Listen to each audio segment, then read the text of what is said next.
কেন ওদের মধ্যে মোগলের রক্ত ছুটছে, কেন দেবে না ভাই? আমি আমার লালকিল্লা চাই।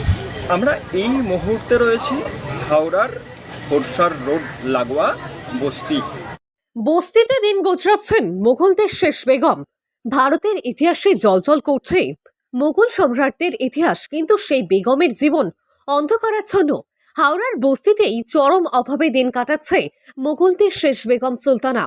তবে বস্তিতে থেকে লালকেল্লার অধিকার চেয়ে লড়াই চালাচ্ছেন বাহাদুর শাহ জাফরের বংশের বেগম সুলতানা এবং বংশধর কামাল বখত। 1857 সালে মহাবিদ্রোহের পর মুঘল সম্রাট বাহাদুর শাহ জাফরের দেশান্তরের সাজা হয়। তার বংশধরদের কেউ কেউ ভারতে চলে আসেন। তেমনি এক উত্তরসূরি মির্জা মোহাম্মদ বেদার বক্তার। তার স্ত্রী সুলতানা বেগম 5 কন্যা সন্তানের বিবাহের পর ছেলে ও তার পরিবার নিয়ে সুলতানা বেগম রয়েছে হাওড়ার এক বস্তিতে। দরিদ্রতার সঙ্গে লড়াই করে জীবন কাটাচ্ছে। আমরা কথা বলবো সুলতানা বেগমের সঙ্গে। কেমন আছেন? ওরকম করে এই মাইনে পেয়েছিলাম, রাশন পানি নিয়ে এসেছে। কালকে ডাক্তারের কাছে গেছি, 1000 টাকার ওষুধ হয়ে গেল। আবার 2 দিন বাদে 1000 হবে। কত ধার করবো? এই 6000-এ যদি 15 দিন যাই আমি, তো 15 দিনের মধ্যে তো আমার 6000 গেল। খাবো কি ওষুধ করবো? আমার স্বামী মারা গেছেন 1980-তে। কোন থেকে আমি 2010 পর্যন্ত আমি ওই 400 টাকা মাইনে পেতাম। আমার বলা কথা, আমি না লালকিল্লা বলেছি, না আমি সাদা কিল্লা বলেছি। এই আমার ছেলেটা এখন বসে আছে, কোথা দিয়ে ওর কোনো রাস্তা নেই যে আই করবে। অত আছে আমার কাছে যে ওর জন্য আমি কিছু করব। 5 মেয়ে আছে, 5 মেয়ের মধ্যে একটা বড় মেয়ে মারা গেল। রাজা মহারাজা ছিলেন, আর এখনো যে আছেন সে তাদের রাজ্য দিল, তাদের ঘর দিল। যখন ওরা 1 লাখ টাকা পেনশন পেত, তখন আমার স্বামী 250 পেনশন। 15 আগস্ট হলো সেদিন আমার দেশ আজাদ হয়েছিল, আমি সেদিন বিয়ে করি। আর বিয়ে হলো ওই ঘরে বসে আমি অনেক কাজ করেছি। আগে নিবালা পেন ছিল, ভেতরে ঢুকিয়ে নাট দিয়ে ওকে টাইট করতাম। কত জানেন? 50 পয়সা এক গুরুজ। বাহাদুর শাহ জাফর তো ভিখারি ছিলেন না। ওনার ঘরটা কোথায়? আমি ওনার ঘর চাই। তো ইনি কি দেশের গাদ্দার ছিলেন যে এনার কেন না হচ্ছে?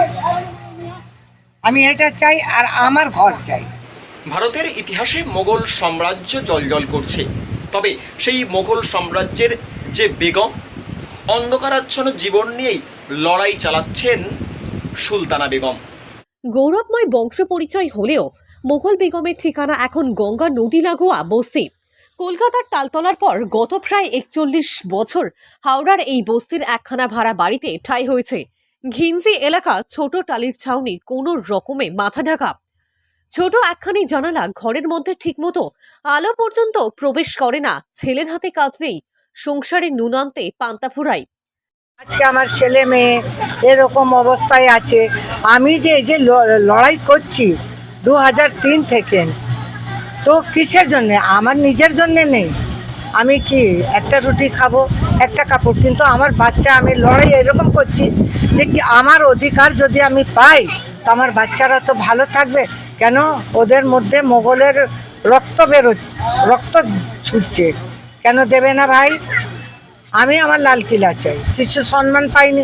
6000 টাকায় আমি নিজের ওষুধ করব, কি ঘরের ভাড়া দেবো, কি বাচ্চাদের মাথা ঢাকছি তো পা খুলছে, পা ঢাকছি তো মাথা খুলছে।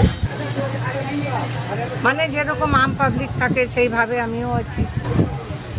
যে একটা মহারানী যেরকম থাকতো, তো আপনি তো দেখছেন একটা মজদুর বস্তিতে আছি, গরিব মানুষদের এই তালিখলার ঘরে আছি।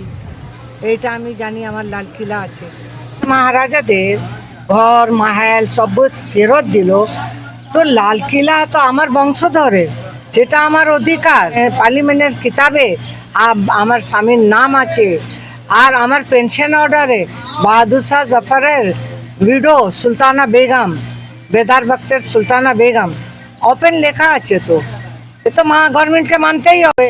সেটা আমার জিনিস, আমার অধিকার। আমার জিনিস আমি পাবো না? আমি লালকিল্লাতে যাই, টিকিট কেটে যাই, হুমায়ুনের মকবরা যাই, কি লালকিল্লা আছে আপনার, হুমায়ুনের মকবরা আপনার তাজমহল, ওখানে লাল কিলা, ফতেপুর সিকরি, মিনা বাজার সব তো আমাদের। এমনি তো পুরো হিন্দুস্তান আমার, কিন্তু এটা আমার, এটা নিজের একদম। তা আমার অধিকার আছে, আমি তো চাচাবো আছে। আমার একটা ছেলে বিনা চাকরি বিনা টাকায় সেবে একটা ভিখারির মতন ঘুরছে। 1857 সালে মহাবিদ্রোহের পর ইস্ট ইন্ডিয়া কোম্পানির হাত থেকে ভারতের শাসন চলে যায় ইংল্যান্ডের রানীর হাতে। এরপর ভারত থেকে সরিয়ে দেওয়া হয় শাসক বাহাদুর শাহকে। রাজত্বহীন বাহাদুর শাহকে দিল্লি থেকে বন্দী করা হয়। বিচারে নির্বাসনের সাজা ঘোষণা। বাহাদুর শাহ এবং তার পরিবারের কয়েকজনকে তৎকালীন রেঙ্গুনে ইয়াঙ্গুন পাঠিয়ে দেওয়া হয়। 1862 সালে ইয়াঙ্গুনের মৃত্যু হয় শেষ মুঘল সম্রাট বাহাদুর শাহর। বাহাদুর শাহর পুত্র জোয়া বখত, পৌত্র জামশেদ বখত এবং প্রপৌত্র মির্জা মোহাম্মদ বেদার বখত। 71 বছর বয়সী সুলতানা বেগমের শরীরে নানা সমস্যা। পেনশনের টাকায় ভারসায় ঘর ভাড়া থেকে সংসারের অন্য, এমনকি ডাক্তার খরচ চলে কোনো মতে অচল অবস্থা। এতে পা ঢাকতে গেলে মাথা বেরিয়ে যায়, আর মাথা ঢাকতে গেলে পা বেরিয়ে যাবার মতো অবস্থা। হাওড়া থেকে রাকেশ মাইতির রিপোর্ট, লোকাল 18 বাংলা।